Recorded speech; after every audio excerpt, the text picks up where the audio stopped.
امین حیات صاحب ہیں سیالکوٹ سے. وہ لکھتے ہیں جی نواز شریف نے P T I foreign funding case پہ تنقید کرتے ہوئے کہا کہ جس کو ثاقب نثار نے صادق اور امین قرار دیا تو وہ پاکستان کا سب سے بڑا چور ثابت ہو گیا. بنارسی ٹھگ بڑے مشہور ہوتے ہیں تو ان کا بھی باپ نکلا. نواز شریف کا عمران خان کو خود سے بڑا ٹھگ قرار دینا آپ کو کیسا لگا؟ بہت اچھا لگا. مطلب اس لیول کی ڈٹائی اور اس لیول کی اللہ معاف کرے بے شرمی. وہ محاورہ یاد آ گیا مجھے کہ چھاج تو بولے چھلنیاں بھی بولتی ہیں. او بھائی میں خود ان کے بارے میں یہ کہہ چکا ہوں کہ اقتدار میں اتنا پیسہ ہے کہ لوگوں کو اس کا تصور بھی نہیں ہے.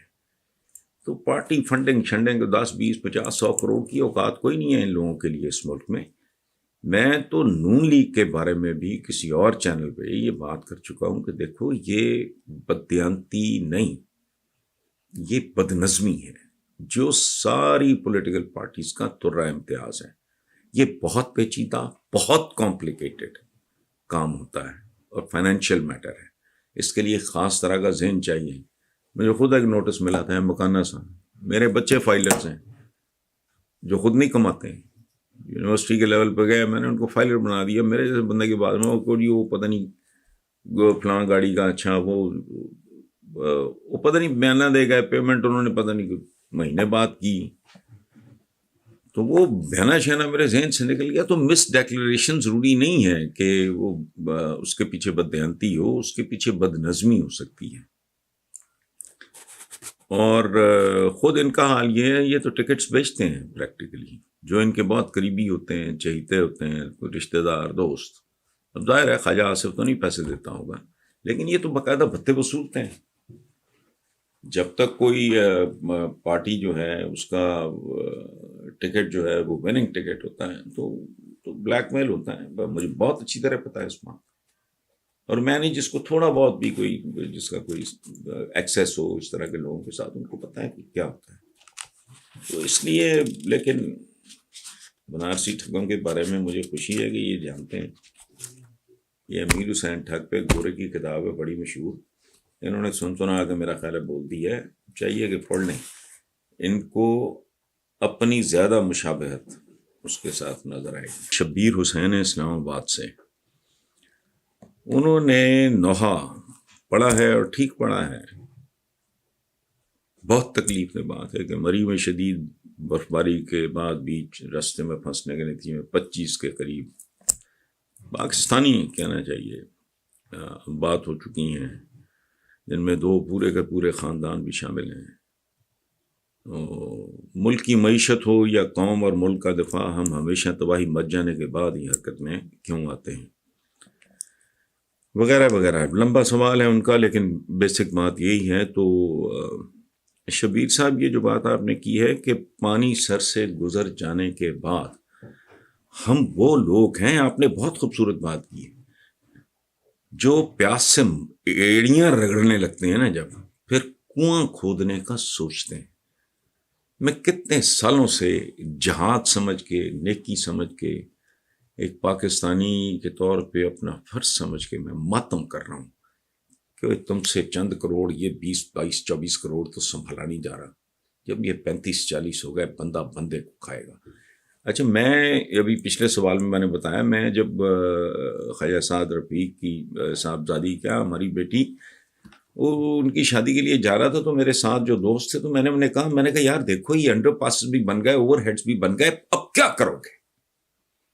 چلو پاپولیشن کا پریشر اتنا آیا، آپ نے گھسا دیا بیچ میں انڈر پاس، حالانکہ وہ انڈر پاس کو پراپر نہیں ہے، اسپیس ہی نہیں تھی. اچھا انڈر پاس بنا دیا، آگے وہ برج ایک پہلے سے بنا ہوا تھا. اس کے بعد کیا کرو گے؟ شہر اکھاڑو گے؟ کوئی شرم ہے؟ ہم نہیں کرتے. حالانکہ کوئی چیز ایسی نہیں ہے شبیر صاحب جو اچانک ہو. اچانک تو پھر قیامت ہی آئے. ادروائز پاپولیشن بڑھ رہی ہے نا، اندھے ہیں ہم. جب ایسٹ پاکستان سکوت ڈھاکہ ہوا، وہ بنگلہ دیش بنا، ان کی آبادی ہم سے زیادہ تھی، کہیں زیادہ تھی. آج ہماری آبادی ان سے کہیں زیادہ ہے. جہالت، بلیک میلنگ، مقدس بلیک میلرز بہت ہیں اس ملک میں، انہوں نے ان سے جان چھڑا لی. اچھا اب یہ کیا کریں گے کل؟ اور کہتے ہیں نا کہ ہر مرض کا کوئی نہ کوئی علاج ہوتا ہے، نہیں ہوتا. بے شمار امراض ہیں جن کا کوئی علاج نہیں ہے. تو آپ 100% درست کر رہے ہیں کہ جب تک تباہی نہیں مچ جاتی، دہشت گردی بھی، فوج کا اپنا پھر انیشیٹو خود پہنچانا پڑا کہ یہ ان جمہوریوں کے بس کی بات نہیں ہے، ہمارے لوگ مر رہے ہیں، معصوم لوگ مر رہے ہیں. تو بات آپ کی ٹھیک ہے، یہ ایٹیچیوڈ ہے اور زندگی میں رویہ ہی ہوتا ہے، یہ یاد رکھیں آپ. بیسیکلی مجھے کہنا نہیں چاہیے، اور میں کوئی یہ بات کو تنزیہ نہیں کر رہا. تو امریکنز کیا ہیں؟ It's a nation of nations, it's no nation. Locals بیچارے ڈیڈ انڈینس تھے، تو یہ تو کالا پانی تھا ان کا. بیسیکلی بنچ آف کرمنلز، جرائم پیشہ لوگ. لیکن ایک ڈسپلن آیا، اچھی لیڈرشپ ملی، ان کو ٹارگٹس ملے، ان کو فیسیلیٹیٹ کیا گیا، ان کو تعلیم دی گئی، تو سپر پاور بن گئے. یہ اب کل کی بات ہے، چینیوں کا مذاق اڑتا تھا، افیمی اور یہ اور وہ پتہ نہیں کیا، آج کدھر ہے. تو ہمارے ہاں آپ جو کہہ رہے ہیں اس سے کوئی پاگل ہے، کوئی اب نارمل ہوگا. اور عوام کا بھی یہی حال ہے، اشرافیہ کا بھی یہی حال ہے، عوام کا بھی یہی ہے. اب ان کو کسی کو ہوش نہیں کہ ہمارا تعلیمی معیار اس بری طرح گر چکا ہے. اور کچھ نہیں تو ہوش کرو، ٹی وی پہ چلنے والے ٹکرز بتاتے ہیں، نہ ان لوگوں کا تلفظ ٹھیک رہ گیا ہے، نہ ان لوگوں کی املا جیسے کہتے ہیں، یا وہ جو ایسا لفظ لکھتے ہیں بندہ حیران ہی رہ جاتا ہے کہ یہ کیسا لکھا. اور عام الفاظ ہوتے ہیں، یہ نہیں کوئی بڑا کوئی بہت ریئر استعمال ہونے والا لفظ ہے جی آپ غلطی ہوگی، نہیں، ڈکلائن پہ ہے سارا کچھ. لیکن بدنصیبی ہماری. السلام علیکم ویورز، آج کا پہلا سوال ہے، علی میر ہیں، اوریجنلی لاہور سے، جاپان میں رہتے ہیں، شہر کا نام انہوں نے نہیں لکھا. وہ کہہ رہے ہیں جی کہ لاہور میں مسلم لیگ نون کے سینئر رہنما خواجہ سعد رفیق کی صاحبزادی کی شادی کی تقریب ہوئی، جس میں پی ٹی آئی رہنما جہانگیر ترین بھی شریک ہوئے.